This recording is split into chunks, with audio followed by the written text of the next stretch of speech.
I want to explain to you how much fondant you need to use for a cake. And there is a difference between covering a square cake and a round cake. Now, a rule of thumb, for every inch or width of the cake, we need to use 100 grams per inch. So for instance, here I've got a 6-inch cake, a round cake, and I've got an 8-inch round cake.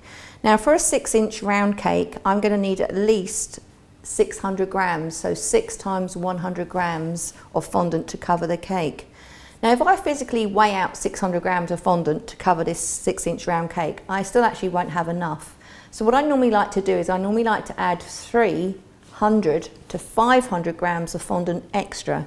And you might think, wow, that's a lot of fondant.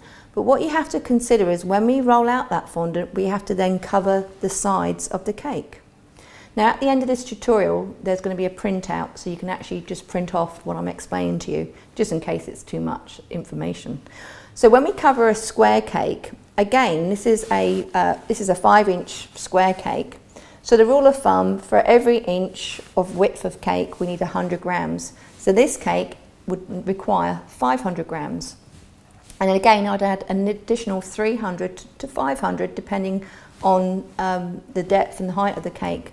But when we cover a square cake, it requires more fondant than a round, because a square cake actually has the side panels as well. And it's the same when we ganache a cake. If we ganache a round cake, we need less ganache to cover a 6-inch round than we do for a 6-inch square, because the square has more sides, it has more volume.